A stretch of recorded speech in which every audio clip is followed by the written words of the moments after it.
Hey everyone, welcome back to the channel and welcome back to another Fantasy World Cup video. We're going to be looking at the best option for each World Cup team and going through group by group and highlighting what players you should be buying from each team. So today I'm wearing England's away kit from last year. So bright, ready, orange. Yeah, nice shiny badge. So yeah, looking good. So first up, we'll start with Group A and looking at Qatar, the hosts. There wasn't many options for them. The only one I could find that was any decent and is kind of worth putting in your team would be probably the cheapest starting goalkeeper on the game, which is Saeed El Sheib for 4 million. So with Qatar, you're not expecting clean sheets, but for save points, it could be a good option, especially as they play first. So you can actually play him first and then sub in your goalkeeper on your bench. So it gives you an option to have an early goalkeeper earlier on in the game, in the match day, rather than have two maybe later on. So next up we have Ecuador. So we're looking, if you play FPL, then you probably know this guy. I'm probably going to butcher his name, but I'm going to go for Estinupan, the Brighton wing back. So 4.5 million. He might be on free kicks, and Ecuador have not conceded any goals in the last 5 games. So yeah, a good option.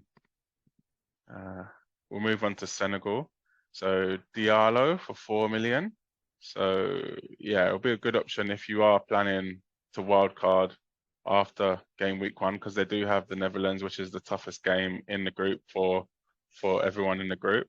So, but they do face Qatar and Ecuador in match days 2 and 3. So yeah, could be again a good bench option if you run out of money. So moving on to the favourites of the group, the Netherlands. We have a big value player who's out of position. So Steven Bergwijn, a former Spurs player, is listed as a midfielder, but he's actually expected to play up front. He's got 6 returns in his last 6 starts for the Netherlands. So yeah, great option, and especially with how strong the Netherlands would be in this group, facing Qatar, Ecuador, and Senegal, I do fancy him to get some goals. So now we move on to Group B. So for England, I think the best option is Harry Kane, with how easy, well, supposedly easy the group is with Iran and USA coming in the first 2 fixtures. I think Kane can do great in them games and be on the front foot to win the Golden Boot. Another option could be Kieran Trippier, who looks to have nailed that right wing back spot, or right back spot, especially with the absences of Chilwell and Reece James. So he could also play on the left, coming in at 5 million. So yeah, both great options. Harry Kane at 11 million, Trippier at 5. And you have Iran also in the group. So probably their best option is Taremi, so 7 million forward, who plays for Porto and has been scoring goals in the Portuguese league and in the Champions League. But again, I'm not sure you want to waste a spot, a forward spot on an Iranian player, especially as they're likely to exit at the group stage. So for the USA, probably the best option is Christian Pulisic at 7.5 million. So I did think about having Reina, but he's listed as a forward, and I just feel like Pulisic can match him and even get extra points from clean sheets and yeah, get the assists and goals.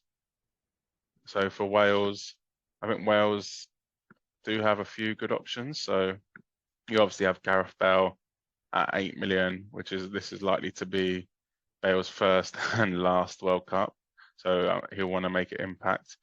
But again, if you don't want to take up a forward spot with Bale, you do have Connor Roberts, who plays for Burnley, and Wales at 4 million. And Wales do have 2 good fixtures with Iran and USA in the first 2 games.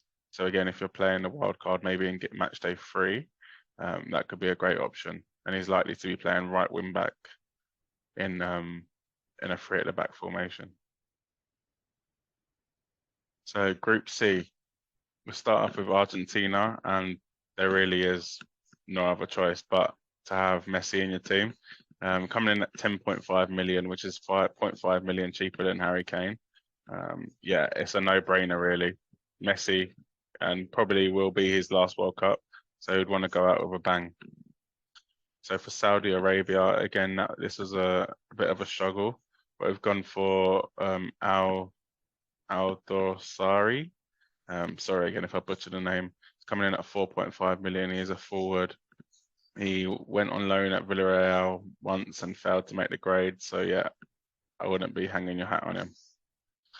So for Mexico, I've gone for the experienced Hector Herrera, coming in at 4.5 million midfielder.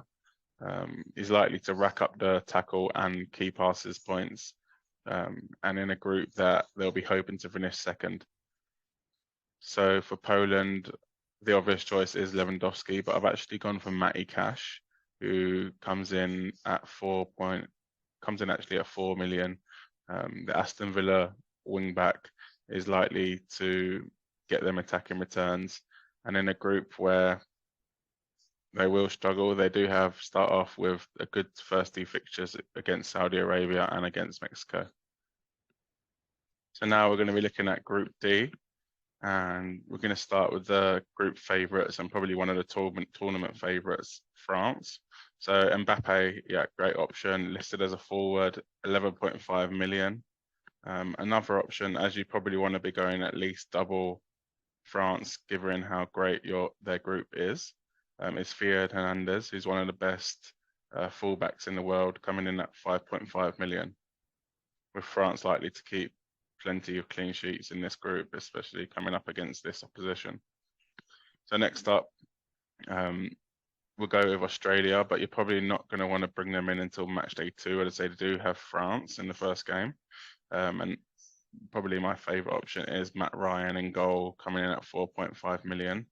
I don't actually fancy Australia to come out of this group, given how tough it is. But if they are going to, it's going to be based on keeping goals out rather than outscoring the opposition. For Denmark, I've actually gone with Myla, who was great at the Euros a few years ago. Well, last year, coming in at 4.5 million defender. Denmark are always solid, and I expect them to finish second in this group. For Tunisia, I've gone with Khazri, the former Sunderland winger. Comes in as a midfielder for 4.5 million. Is likely to be on set pieces, and if Tunisia are going to score, it'd probably be from corners or set pieces.